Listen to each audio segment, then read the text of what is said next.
Oh, sorry. I just think that part is really funny. Sick watermark too, right? Love that it's just plastered all over it. Welcome to Accident Analysis 3. This video might be familiar to you if you cruise Reddit at all, because it made it to the front page about a month ago. What made me want to do an analysis on this video is that I think it really exemplifies a common problem that less experienced writers have related to threat assessment. As usual, I combed through the Reddit and YouTube comments, which I don't recommend for the record. I'd also like to provide a bit of a thought technology that you might be able to use to change your perspective on this accident, at least compared to the average YouTube and Reddit commenter. All right, why don't we jump into the breakdown and then we can return here in a couple minutes. First off, let's set the stage. It's a beautiful day in California. It's fairly traffic free, at least by California standards, and there is great visibility. The motorcycle's traveling at about 80 miles per hour. We can see this at the 12-second mark of the source video. The natural flow of traffic is traveling at about 60 miles per hour. The rider's in the far left lane, which is a dedicated HOV lane. In this specific HOV lane in California, there are dedicated areas for entering and exiting the HOV lane. There's a double yellow line, but no barrier on the right side. This indicates traffic shouldn't be merging into this lane from the right, but there's no physical barrier to stop somebody. There's a small shoulder of about 2 feet on the left side. There is an on-ramp to the far right where traffic is entering the highway. Even though the roads are fairly clear, the rider should always be scanning and assessing for possible threats. Threats are anything that could reasonably hit you, cause you to hit something else, or make you take evasive action. Common examples are other cars, bicyclists, pedestrians, animals, things that are mobile or piloted. Opposed to stationary objects, those are just obstacles. Logical barriers, like this double yellow line here, shouldn't be given much weight when considering what your most significant threats are. A logical barrier is something that artificially restricts somebody else's mobility, generally through a law. A logical barrier could be a line divider, such as a double yellow here, speed limits, areas of no U-turning, lanes that are restricted to specific traffic types like this HOV lane, laws around being under the influence of a substance while driving. There are a variety of very innocuous reasons somebody may ignore a logical barrier, such as being unfamiliar with where they're driving, or simply not seeing a sign or indicator. If we're being honest with ourselves, in the last month, you can probably think of a time that you didn't abide by a logical barrier for one reason or another. A physical barrier like the one separating opposite ends of traffic can be used to rule out reasonable threats. Although it's not impossible for somebody to drill into the sidewall and hit you, that's a pretty extreme edge case territory, and it's typically not useful to spend much time preparing for that type of stuff. Here's the rider's first threat, the car in the center lane. The threat's low, as there really isn't any reason for this car to jump across 2 lanes of traffic, given that the leftmost lane before the HOV lane is also clear. Another heuristic here to determine the severity of a threat is how consistent are the threat's movements. For example, if you've been following a car for 5 miles in the same lane, odds are pretty good moment to moment that that car is just going to keep driving in the same lane, whereas a car just getting onto the highway has no history for us and might be looking to rapidly change several lanes. The rider should be focused on the next credible threat, which would be the group of cars up ahead in the leftmost lanes. At this point, there's lots of time and distance to adjust speed and lane positioning.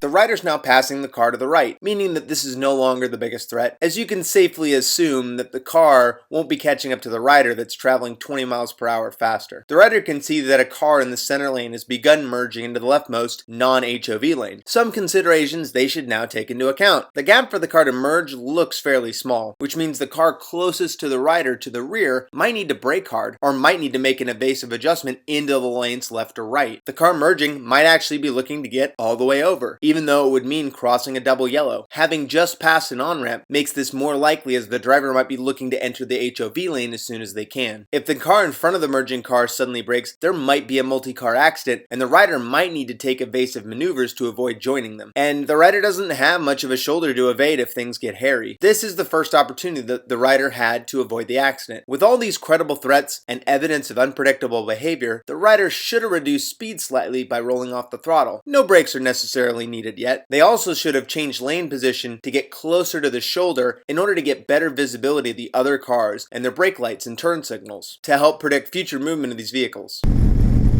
Here, we clearly see the rear brake lights being applied by the car to the rear of the merging vehicle. This indicates the person merging didn't do so with enough space between them and the rear driver. The rider has now mostly lost vision between them and the driver of the merging car, which means that that merging car definitely can't see the rider, and the car's movements are that much harder to predict. This was the second opportunity to avoid an accident. The rider here should be clearly off the throttle and should be covering the brake, if not lightly applying it in order to get closer to the speed of traffic to their right. And again, they should also be lane shading to the shoulder in order to obtain more information by getting better visibility.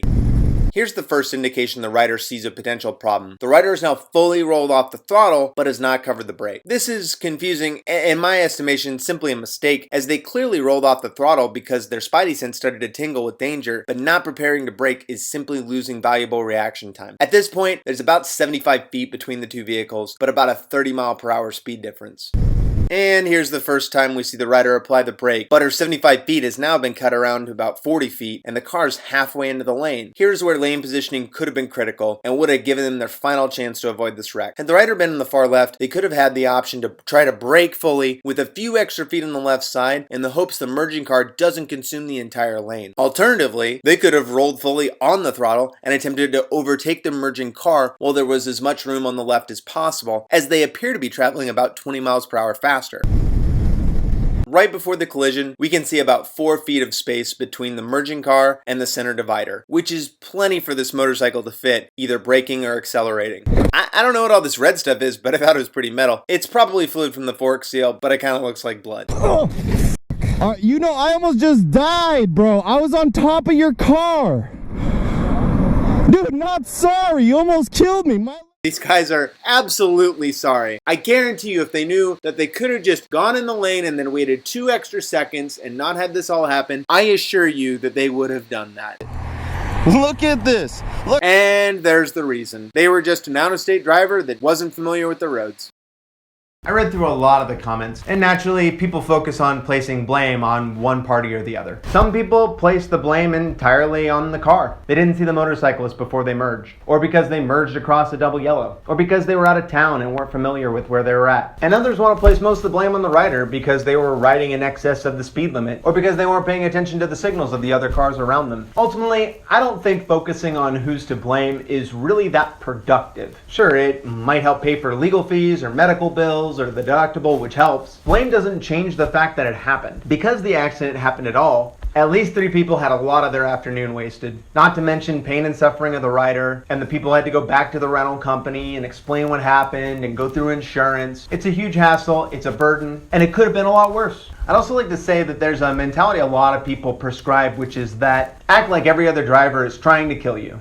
I would like to prescribe a subtly different mentality. And that mentality is simply that nobody wants to hurt you, but people make mistakes. So we should ride in such a way as to minimize the effect that other people's mistakes have on us. All right, enough of that sappy stuff. Get out there, ride fast, take chances.